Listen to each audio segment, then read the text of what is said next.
आणि यानंतर पावसासंदर्भातली बातमी आहे। पावसानं उसंत घेतल्यानंतर गोदावरी नदीचा पूरही ओसरलाय। पुरामुळे पाण्याखाली गेलेला रामसेतू आता दिसू लागलाय।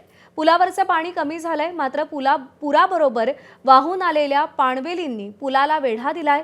महापालिकेच्या सफाई कर्मचाऱ्यांकडून सकाळपासून पाणवेली काढण्याचं काम सुरू आहे। आढावा घेतलाय मुकुल कुलकर्णी।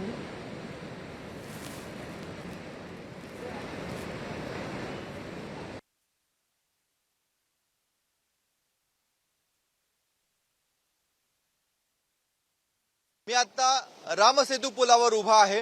हा रामसेतू पूल पूर्णपणे पाण्याखाली गेलेला होता, त्यामुळे आपण पाण्याची पातळी बघू शकतो।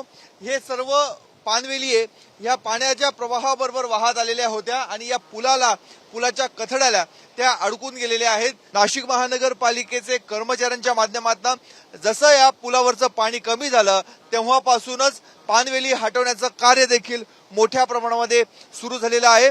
केवळ याच पुलाला नाही तर परिसरातील जे मंदिरं होते त्या मंदिरांना देखील पाणवेलींनी वेढा दिलेला आहे। आपण समोर हे नारोशंकराचं मंदिर बघतोय। नारोशंकराचं मंदिर अजूनही पाण्याखाली आहे।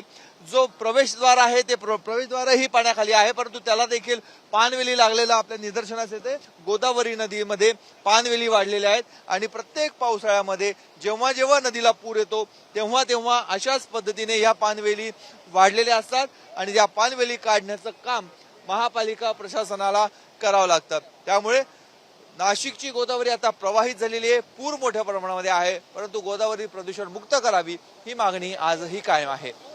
कॅमेरामन किरण कटारेचा मुकुल कुलकर्णी, एबीपी माझा, नाशिक।